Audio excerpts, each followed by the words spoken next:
आज मैं लेके आया हूं हमारे पीएम साहब की नई विश्वकर्मा योजना। ये क्या नई योजना है? ये कैसी कैसी टर्म्स लेके आ जाते हो सर, कुछ बताओ। क्या ये सवाल आपके पास भी है? तो ये वीडियो आपके लिए है।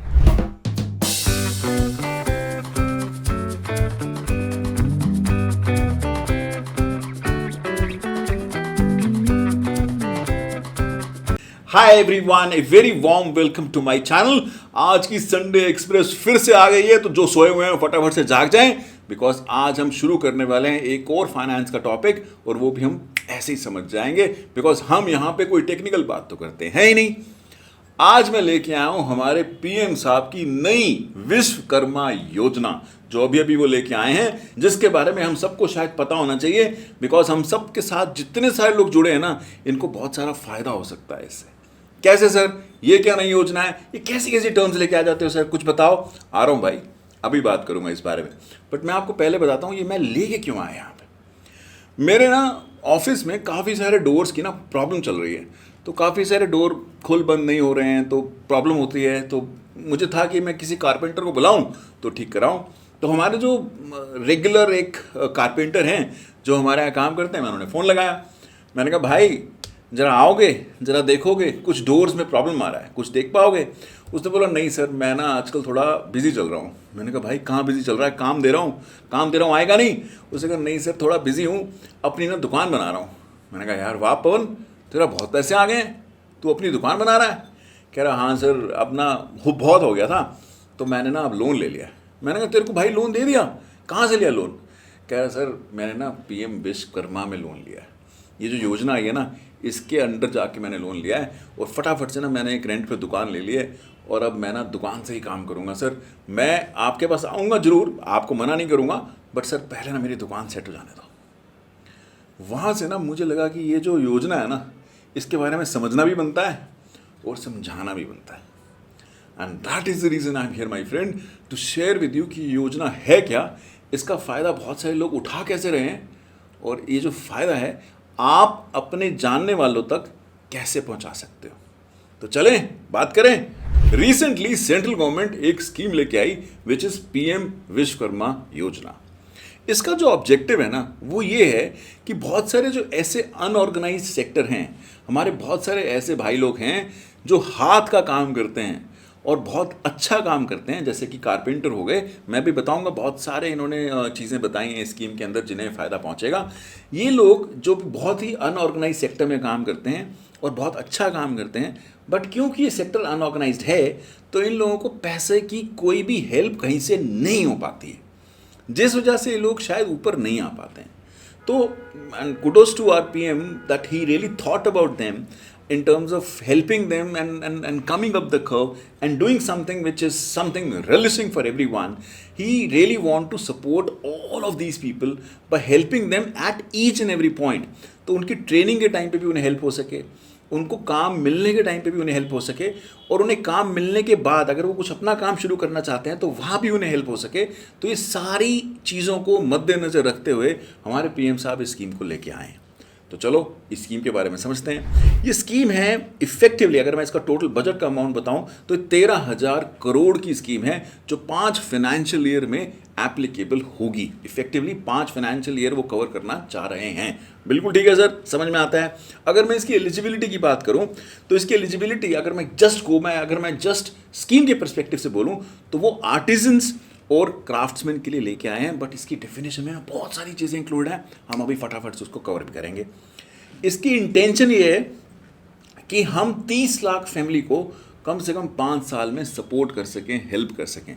तो इससे अच्छा नोबल कॉज हो भी क्या सकता है। तो हमारा ये वीडियो ना हर उस तक तो पहुंचना ही चाहिए जो व्यक्ति इससे फ़ायदा उठा सकता है। तो अगर आपकी नज़र में कोई भी ऐसा है ना जो उस 30 लाख फैमिली का हिस्सा हो सकता है, तो उस तक तो वीडियो फॉरवर्ड पक्का से करना है। बात समझ में आती है?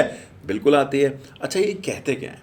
इस स्कीम में ये बोलते हैं कि अगर कोई भी आर्टिजन या क्राफ्ट्समैन, एंड मैं डेफिनेशन पे आता हूँ इसकी, अगर वो किसी ट्रेडिशनल ट्रेड में या फैमिली बिजनेस में एंगेज्ड है, तो और ऑफ कोर्स वो अनऑर्गेनाइज्ड या इनफॉर्मल सेक्टर है, तो उसको ये स्कीम का फ़ायदा उठाने का मौका मिलेगा। बट ये स्कीम क्या है सर? ये स्कीम ये बोलते हैं कि under this scheme there will be 2 types of skilling program. एक बेसिक होगा और एक एडवांस्ड होगा। बिल्कुल ठीक है सर। और उन्होंने बोला कि इसके अंदर जो भी ट्रेनिंग लेगा या इस काम को जो भी सीखना चाहेगा उसको हम 500 रुपये पर डे का ट्रेनिंग स्टाइफन देंगे, which is a big time thing. 500 रुपये रोज अगर आप ट्रेनिंग के टाइम पे इन्हें एज ए स्टाइफन देते हैं तो इफेक्टिवली आप इस प्रोफेशन को, इस कारीगिरी को मरने नहीं दे रहे हैं। क्योंकि हो क्या रहा है कि क्योंकि ये प्रोफेशन ना बहुत अनऑर्गेनाइज्ड है और बहुत हाथ का आर्ट मांगते हैं या हाथ का जो कला है ये मांगते हैं, तो हर जन नहीं कर सकता है। और धीरे धीरे हो क्या रहा है कि ये धीरे धीरे ख़त्म हो रहा है, बिकॉज जो नए बच्चे आ रहे हैं वो इसमें आना नहीं चाहते हैं, बिकॉज उन्हें लगता है हम कुछ और कर लेंगे, हम कहीं और नौकरी कर लेंगे तो शायद ज़्यादा पैसे कमा लेंगे। तो पीएम साहब ने सोचा नहीं नहीं भाई, हमें इस हस्तशिल्प कला को मरने नहीं देना है और कुछ ऐसा करना है कि जो हमारे आने वाले बच्चे हैं वो भी इसको कैरी ऑन करें और कुछ अच्छा उससे करें। तो ठीक है, सबसे पहली बात समझ में आ गई कि हम अगर इसकी ट्रेनिंग लेते हैं तो हमें ट्रेनिंग के टाइम पे 500 रुपये रोज का इंसेंटिव या स्टाइफन मिल सकता है। बिल्कुल ठीक है।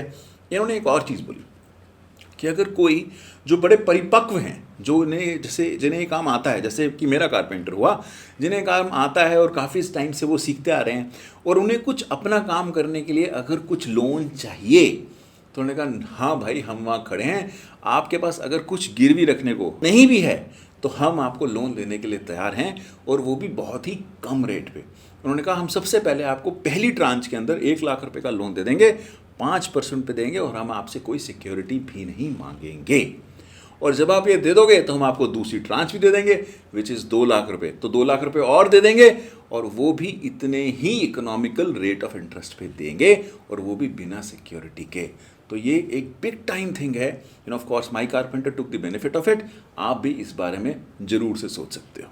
एक चीज़ उन्होंने और भी बोली, उन्होंने कहा कि अगर किसी को ना कोई स्पेसिफिक या कोई स्पेशल ट्रेनिंग चाहिए ना, तो वो भी इस स्कीम के अंदर आपको अलाउ करेंगे, वो भी आप ले सकते हो और वो भी आपको हेल्प करेगी आगे ग्रो करने में। एक चीज़ उन्होंने और बोली कि लेट से आप कारीगर हो और आप अच्छा काम करते हो बट आपको टूल्स चाहिए, कुछ आपके पास साधन नहीं है, तो उन्होंने वहाँ भी बोला कि आपको 15,000 रुपये तक के हम एडवांस्ड टूल भी प्रोवाइड करेंगे under this scheme. Of course all of this is subject to certain conditions, वो आप डिटेल में समझ सकते हो। मैं ना इसको अप्लाई करने का लिंक अपने इस वीडियो में दे रहा हूँ। इसकी डिस्क्रिप्शन में ना आपको लिंक मिलेगा जहाँ आप जाके ना इसकी वेबसाइट पे सारी डिटेलिंग देख सकते हो, फॉर्म भी भर सकते हो और अप्लाई भी कर सकते हो। बात समझ में आती है? बिल्कुल आती है। अच्छा सर, ये तो मोटा मोटा समझ में आया कि हम क्या क्या फ़ायदे उठा सकते हैं, बट मैं इसमें कवर हो रहा हूँ या नहीं हो रहा हूँ, कौन कौन से लोग इसमें कवर्ड हैं, मैं उसमें आऊँगा नहीं आऊँगा, कोई थोड़ा उस पर रोशनी डालो। तो चलो, हम भूले थोड़ी हैं, हमने उससे भी कवर करना है। इन्होंने ना काफ़ी सारी कैटेगरीज डिफाइन करी हैं और मैं इसके अंदर भी बहुत डिटेलिंग है, तो आपको मैं जो लिंक दे रहा हूँ ना उसके अंदर आप देख पाओगे, बट मैं मोटा मोटा अगर आपको बताऊँ तो इसके अंदर ना इन्होंने कारपेंटर्स को इंक्लूड किया है, इसमें बोट मेकर्स, अगर आप नाव बनाते हैं तो आप वो भी कवर्ड हैं इसके अंदर। इसमें तो जो आयरन या मेटल या स्टोन बेस्ड काम करते हैं ना, इसमें वो भी इंक्लूडेड है, जिसे मैं लोहार भी कह सकता हूँ। तो लोहार इसमें कवर्ड है। अगर लोहार को कोई काम करना है तो इसके अंदर मिल जाएगी। वैसे कहाँ मिलती है? बिल्कुल नहीं मिलती है, बट हमारे पीएम साहब है ना, वो देंगे आपको इसके ऊपर। आगे चलते हैं। अगर आप हैमर या कोई टूल किट मेकर हैं तो भी आपको हेल्प मिलेगी इसके अंदर। अगर आप ताला बनाने वाले हैं तो भी आपको हेल्प मिलेगी। अगर आप स्कल्प्टर हैं, मूर्तिकार हैं, या आप कार्विंग करते हैं स्टोन की, या आप स्टोन को तोड़ते भी हैं, ब्रेकर भी उन्होंने इंक्लूड किया है, तो भी आप इस स्कीम का फ़ायदा उठा सकते हैं। अच्छा, लोहार साहब तो इसके अंदर हैं, तो सुनार साहब क्यों नहीं है? सुनार साहब तो नाराज हो जाते हैं, तो उन्होंने उसको भी इंक्लूड कर लिया है कि लोहार और सुनार दोनों इंक्लूड हैं in terms of taking the benefit. और एक ना जो मुझे कैटेगरी लगी ना, जहाँ जो मुझे पर्सनली बड़ा टच करा in terms of they including this, इन्होंने ना कुम्हार को भी इंक्लूड किया है इसके अंदर। इन्होंने इसके अंदर कॉबलर, मोची को भी इंक्लूड किया है। इन्होंने मिस्त्रियों को भी इंक्लूड किया है, जो राजमिस्त्री होते हैं वो भी इसके अंदर इंक्लूड हैं। और इन्होंने बास्केट मेकर हो गए, ब्रूम मेकर हो गए, कॉयर वीवर हो गए, वो भी इन्होंने इंक्लूड किए हैं इस पूरी कैटेगरी में। और उन्होंने एक और कैटेगरी इंक्लूड करी which I think is something which is very well needed, toy maker भी इंक्लूड किए। टॉय मेकर्स तो ख़त्म ही होते जा रहे हैं, सारा काम ही चाइना को जाया जा रहा है। तो ये जो बच्चे बनाते थे टॉयज़, वो कहाँ जाएंगे? इसके लिए भी वो लेके आए हैं। यहाँ पे बार्बर जो नाई है वो भी इंक्लूडेड है, यहाँ पे जो आपके फूल वाले हैं जो माला बनाते हैं वो भी इंक्लूडेड हैं, आपके जो धोबी हैं वो भी इंक्लूडेड हैं, इन्होंने टेलर्स को इंक्लूड किया है, इन्होंने फिशिंग नेट मेकर्स को भी इंक्लूड किया है, and etcetera etcetera. There are various people who are included for the purpose of taking the benefit from this I would say योजना। आप आसपास वाले आपके जितने भी ऐसे जन हैं जो इस स्कीम से फ़ायदा उठा सकते हैं उन तक ये वीडियो ज़रूर पहुंचाओ, ताकि वो समझ सकें और जानेंगे तभी तो कुछ हेल्प करेंगे अपने आप को। वो लिंक में नीचे जा भी सकते हैं और फॉर्म भर के आगे भी बढ़ सकते हैं। बात समझ में आती है? बिल्कुल आती है।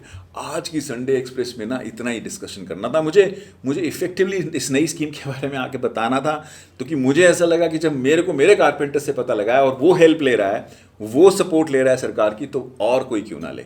तो मैंने कहा चलो यहाँ आते हैं, डिस्कस करते हैं, ताकि आप लोग भी इसका फ़ायदा उठा सकें।